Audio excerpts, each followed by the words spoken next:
Hello everyone, welcome to the video.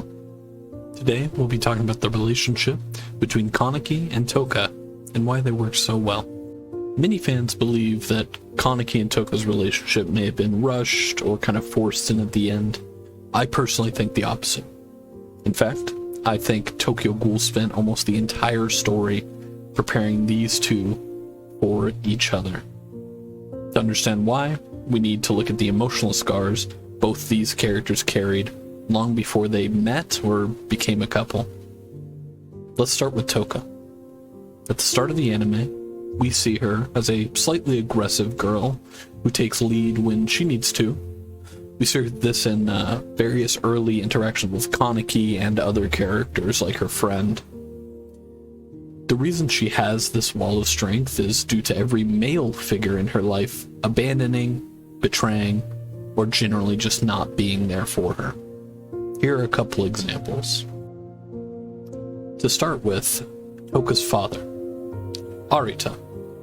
He ends up going off and dying, which is not exactly his fault, but he did end up leaving his kids alone due to his anger from losing his wife, so that left Touka and her brother orphaned.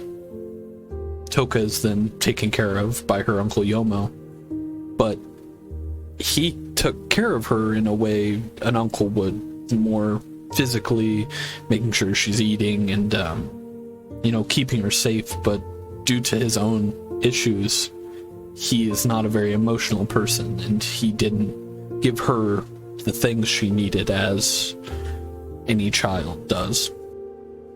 Then a little bit later, we even see Touka's brother Ayato leave to go join Aogiri, and he's intending to get stronger, but he does do that by abandoning his sister and leaving her alone again. She survives this way for a while, just kind of alone. She has the coffee shop she has on Teku, but she doesn't really have any peers that really understand her.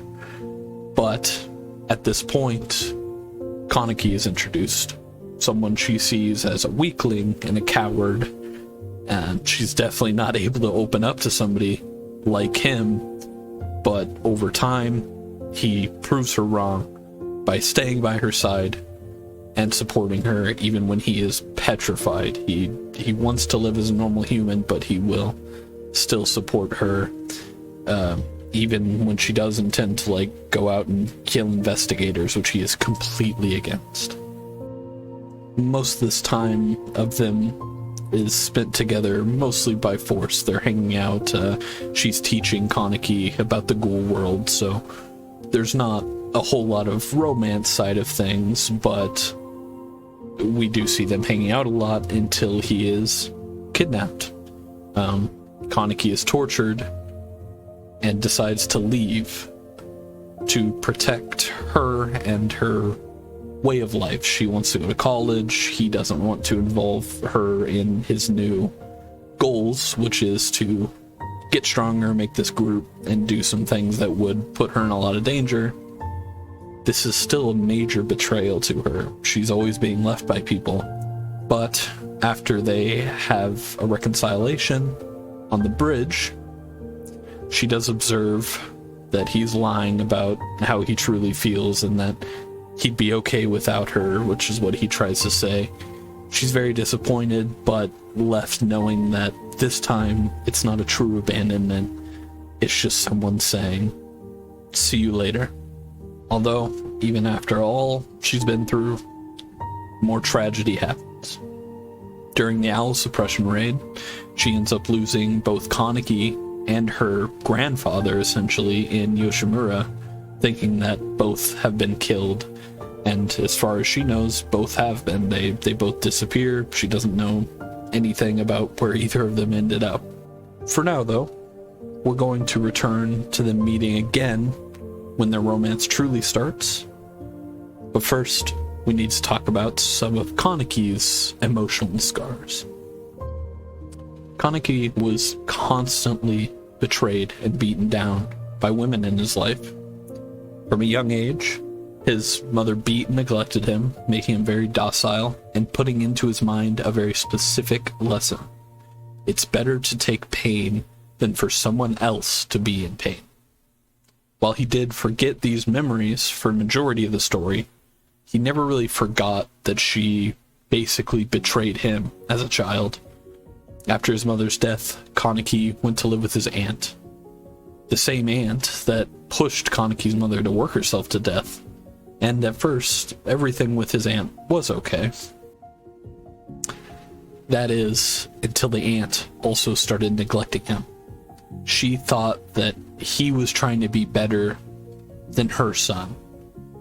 In her mind, this was also what Kaneki's mother did to her when they were younger. Kaneki obviously had no intention of this. He wasn't trying to be better than anyone.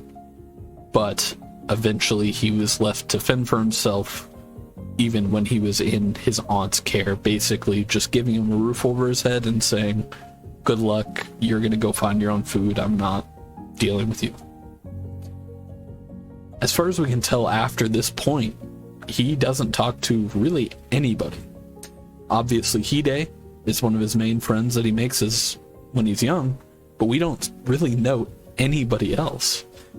He talks to liking a girl to Hide, and he seems almost surprised. I mean, they're college students, and it seems like throughout their entire high school experience, Kaneki mostly avoided women for the most part, and either this is just because he's shy, doesn't really like talking to people, or from the abuse he suffered.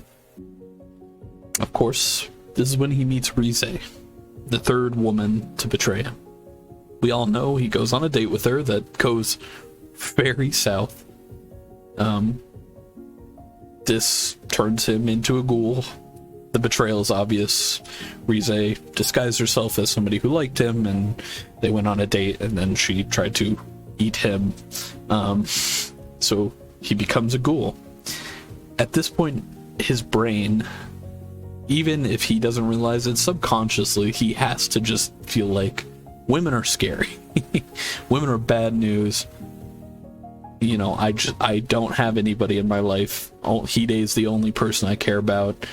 You know, he's not exactly looking for a romantic coupling at this point, especially as he's turned into a ghoul. He has bigger things to deal with. He obviously falls under the care of Anteku, kind of through Touka, through their interaction at least. So he meets her, and they don't really talk much at first. You know, she's kind of just taking care of him in a friendly co-workers kind of way. But he does meet his new next set of friends, and this includes Hinami and Ryoko. He probably sees himself in Hinami, as she's reading from a very young age books that he likes, very advanced books for her age, and she's wanting to learn. This is obviously something Kaneki loves. All he did was stuff his nose into books, so he deeply cares about this girl. And even this leads to another tragedy. When Kaneki has to watch in horror, holding Hinami, covering her eyes, as Ryoko is cut down by CCG investigators. This could bring back a lot of things to him, even alluding to thoughts of his own mother. Obviously, she wasn't hurt by people, but he did come back and see her dead. I think he's the one who walked in and probably found her dead, so this is a lot for him, and also him trying to cover the eyes of Hinami so she doesn't have to experience that same thing, while obviously anybody would do that for him as well. It is metaphorically him trying to cover his own eyes and, get away from some of the tragedies he's already been through. At this point, Kaneki and Touka are getting to know each other. He sees her as a tough and scary girl, although he is corrected at the mask shop that she's just serious. She has a lot of weight on her shoulders, and even does admit that he finds her cute. Touka helps Kaneki a lot, and a little bit begrudgingly at first, when he is at his lowest, and he tries to show his support back however he can, which is not a lot at this time, but he does show up where it counts. He even, in his own mind, thinks after the torture that it's best for him to leave her alone and let her live the life she says she's always dreaming about. He doesn't realize at this point that part of that life she wants is him. We don't know if it's romantically, it's probably nothing even like that, but at this time, she wants him. She doesn't know the feelings or understand why, but he does decide to leave and form his own little group and tries to go help Yoshimura during the owl suppression arc, where he loses his memories and becomes Heisei, meeting a new set of characters. The most important person, and the only one I will mention from these, is Mutsuki. While Mutsuki presents themselves as a male, Heisei finds out that they are biologically female. He doesn't mention it, which Mutsuki really, really appreciates, but it doesn't just end there. Mutsuki starts to get very, very obsessed with Heisei. This is just another example of someone just being absolutely toxic in Kaneki's life. It seems like any female, but just person in general. I mean, we've seen it with Tsukiyama, for example. They just get obsessed with him like he is an object, and in Tsukiyama's case, he pays that back.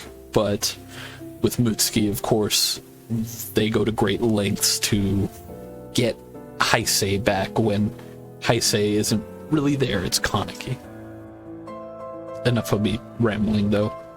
Another very important character to mention is Investigator Akira, who is Heisei's CCG caretaker, but also a pseudo-mother to him. He can feel her quiet resentment, though, as she does believe that he killed Investigator Amon, and he intended to. I mean, he didn't want to kill him, but you know how fights like that go during the owl suppression raid. So while this is somebody he cares about and sees as a parent almost, and a mentor figure, she does hold some sort of resentment, even though she also does love him as a person, almost as a son. If Heisei were to get his memories back and go back to being Kaneki, he would be throwing away and betraying these new people he's met. He's finally gained this normal life, trauma-free to some degree. He still is fighting ghouls and stuff, but this would be betraying a mother figure, a mentor figure, friends, colleagues, underlings, and this only piles on to the trauma that he has already experienced, and almost a whole nother life worth of trauma just to pile on top of everything else. But now that we have the background of both these characters covered before their romance happens, we can get back into the main theme. Kaneki and Touka meet again twice after his transformation into Heisei. Once as Heisei, they go into Onteku. Touka has now reopened it under her ownership. And when Heisei looks at Touka while drinking the coffee, all he can think about is her. He thinks about how beautiful she is while a tear rolls down his eye. Deep down, he recognizes this girl who accepted him and that he loves, frankly. Maybe not romantically, but definitely loves as a person. He was accepted by her, taken in by her. They meet again at the prison. Kaneki has now fully gotten his memories back and decided to help out his old friends, go out in a blaze of glory against Arima. But before he can, he sees her. She says, "See you later." All he can think about is how cruel it is for her to say that when he intends to die. I personally am of the opinion that this is one of the large reasons he decides to push forward and live. We see this contextually with his mental conversation with Hide about, he needs to go and be with her, essentially, or at least be with his family, his new family. See, for most of the story, Kaneki accepts suffering as inevitable. He accepts torture, he accepts loneliness, he even accepts death. But when Touka says, "See you later," she's speaking as if a future together is inevitable. Suddenly, him dying isn't just giving up on himself, it would be giving up on her too, and that's not something he's ever willing to do. Throwing yourself away is easy. Throwing somebody else away is not. So he decides to live on. And there they are, together again at last. The world is against them at this point. He's a very, very wanted man. But the pressure really only deepens their bond. The one man who fully understood Touka, and the one woman who fully understood Kaneki. They end up sleeping together, and Touka gets pregnant. This encourages the couple to get married, and this seemed to change something in Kaneki even more than everything else. We know he's protective of his people, but this is a whole new level. He goes to great lengths to be back with her and make sure she is safe.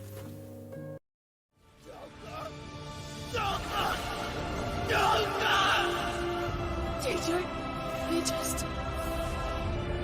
Kaneki.